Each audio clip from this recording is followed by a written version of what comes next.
Alright, so this lick mat is a little bit different, right? It's got the wet food first, and then his kibble, and then I added a little bit of salmon oil just for flavor, and then it's got the perfect form I was talking about the other day, because I usually try to do that when I give him his wet food, since he's not, it just upset his belly a little bit. It wasn't horrible, but because it was new to him, so that does happen. I know, let me take this off too. So I have been using a collar on him. This is just a standard collar, okay? And I use this only when he has to drag a leash, because I have a new puppy in the house and he thinks that he should be running rampant over the poor puppy. So just helpful to know when there's a little dog around that he's first meeting, he gets a little enthusiastic. So keeping him on a leash so that you can grab it if you need to is really helpful. As you can see, he's quite a fan of this. And so today we're doing the back foot and the front foot on the right side, because yesterday we did the left side. And I'm not taking a lot off. I'm just kind of making it so that, you know, his paw pads are a little less hairy.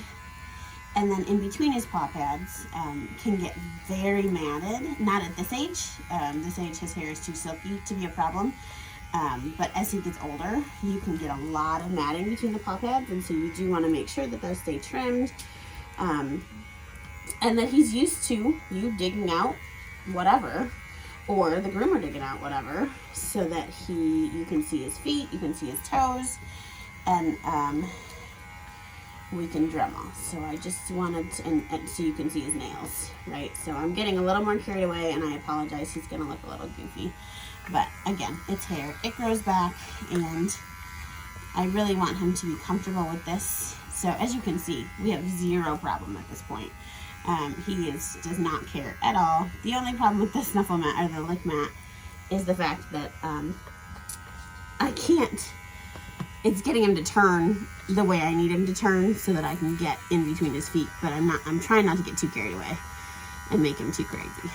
So he's been super, he really has. He's come a long way in the last 10 days. He's so smart, and he's been, you know, really just gained a lot of confidence, I think, more than anything else. All right, are we ready? This is the last foot. So this one's gonna be, whoops, yay! Uh-oh. Oh no! Well, that's a bummer, because now I have to plug this in, because it's dead. Oops, it's dead. So I guess we're not finishing that today. But that's okay. What did I drop? Huh? Something good? Nope, just a comb. Nothing exciting. I got another little dog down here too. They're besties. But he, you know, ran over the top of her for the first couple, like the first 25 minutes, right? 25 minutes. He got over it really quick, but it's just helping him understand that that's not how we greet other dogs.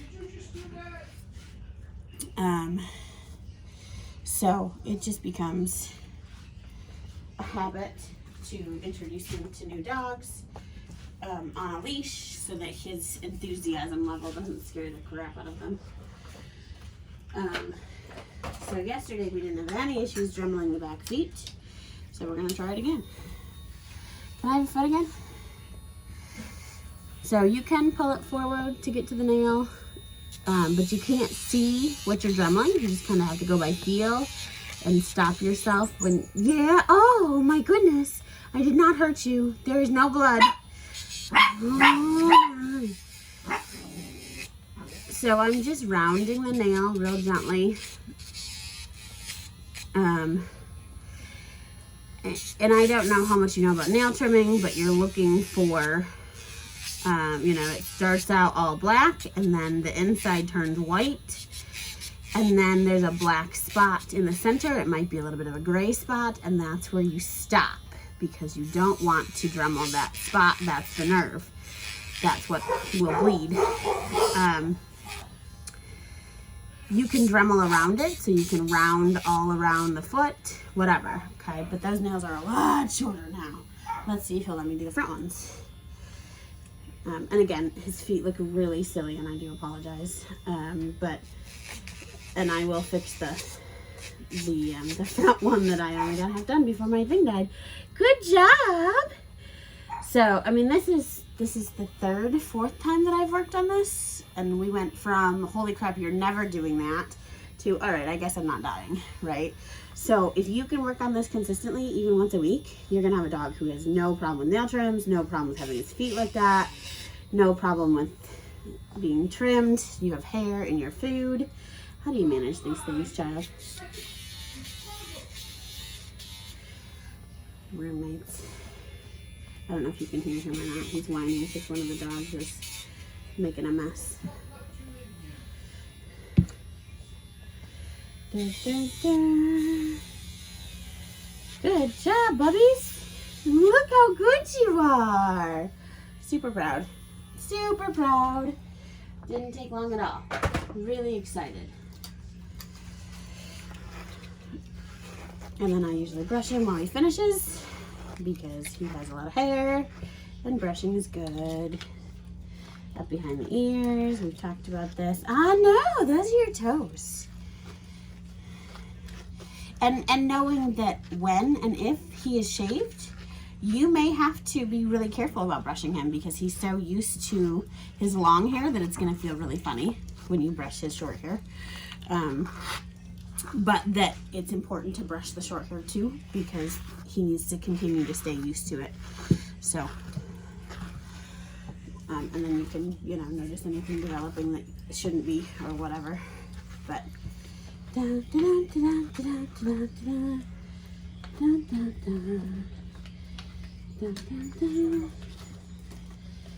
okay, very good. So short, easy. That took a lot less time. We're only at 7 minutes, right? Nails trimmed, well, half of his nails trimmed, and then brushed. And he's just finishing breakfast. So this for me is a really fantastic way to deal with a long-haired dog. Obviously just find what works for you. Whether it's morning, whether it's afternoon, whether it's more during a relaxed time of the day and you just want to enjoy brushing him, none of that is a problem. So whatever works for you. We'll do some walking in a little bit here after he's digested this and wants more. But I was really pleased with his weight when he got wet, and I certainly don't think he needs to lose any, so I've been feeding him a little bit more because for a while there I wasn't sure with all this fluff how much food he really needed. It's hard to tell when they're floofy. Maybe it'll be warm enough to go swimming again today. We'll see. All right, we'll talk to you guys later. So I really need to find, like, okay, you can't have the whole thing. A hands-free selfie stick or something, Come on, let's go. Where I can have my hands free and still record things. Yes, like how nicely your dog is taking a walk today. Let's go. Come on. Let's take a walk. What a good boy. What a good boy. There are still going to be things that make him nervous where he's going to stop and sit and not want to go. That's okay. It's just taking the time to get him comfortable. Yes, it is. And taking the time to get him comfortable. And then encouraging him. And, along the way, he's going to gain trust that you're not going to put him in dangerous situations. And he'll be a little more inclined. Come on, let's go. Yeah, just like that. And you'll notice that even when he gets ahead, as soon as he gets towards the end of the leash, he stops pulling on me real fast. He's not a big puller, which is a good thing for now. That may change. So it's up to you to make sure that as you're teaching him how to walk with you, that we don't encourage pulling too. So I'm going to wait him out and then reward him for coming back, right? And he wasn't really pulling. He was just standing on the end of the leash, and there is a difference, right? What you looking at? You want to go that way to see the stump? Okay. You can allow him to go the direction he wants to go as long as he's not dragging you that way, right? Let's go. Make it your idea. Have him come back and then walk towards whatever it is he is interested in. Yeah. And hopefully we'll come out here maybe tomorrow and do some come back when you're cold. Although we might do some today. We'll see. We'll see how interested he is. okay? Maybe we'll do some today. Maybe we'll do some today, because we can. Let's go. Good job, buddies. Okay, so at this point, I'm just gonna, oh, what a good dog. What a good boy, go potty. I'm just gonna drop the leash, okay? And walk away, right? And then this is where you can reward. Yeah, hello. Him staying in view, him coming back when you call, but still allowing him to explore a little further than his leash might let him. This is gonna set you up for success when he's older, and you can take him hiking off leash, and you can trust that he's going to come back to you. I apologize for the wind. I'm sure it's very loud. And he's running around behind me. Good boy. Okay. So start now if you want this behavior. If you don't care, that's fine. But I am a huge fan of getting our dogs to trust us off leash. Good job. Because what happens if he bolts out the door or something scares him and he gets away from you, he will already be used to the thought of coming back, right? Whew, that wind is something today. Keller, come. Keller, come. Oh, wait, hold on, I gotta sniff it, right? Call him twice. If it doesn't work, wait him out. Keller, come. Good job. And then reward what you're looking for, right? Well, you don't want it? You're busy? You don't want it no more? I think he thinks I'm going to pick him up. And I'm not going to pick you up. No, I'm not going to do it. Come on, let's go. I know, hello. Let's go. Come on.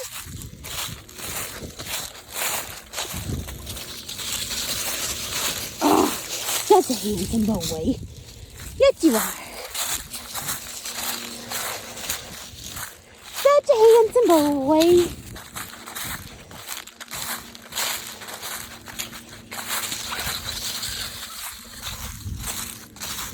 Let's go. Good job, Keller. Oh, what you doing? Huh? Are you tired already? No, surely not. Surely not. Oh man, my camera didn't face the right direction, did it? I'll stop it and fix it. There we go. Sorry about that. Come on, Keller. Scarlett calls him Killer because she can't really say Keller very well, and it makes me laugh. Obviously a vicious beast. Hey, Keller. Keller, come. Good job. Give him the treat, walk away, okay? Or let him walk away. It's really, really, really important that he understand he's not always going to end the fun when he's asked to come back, right? Because then he'll stop coming back, and we don't want him to do that. You can also reward those check-ins where he chooses to stop and wait for you. There's nothing wrong with that either. I'm a big fan of that just as well. So, he's super. He's doing great, both on and off leash at this point. So, what a good boy! This is something like next year that we could redo. If he's turned 1 and decided that he doesn't want to listen, we can always work on this. He can either come back when you guys have another vacation, or I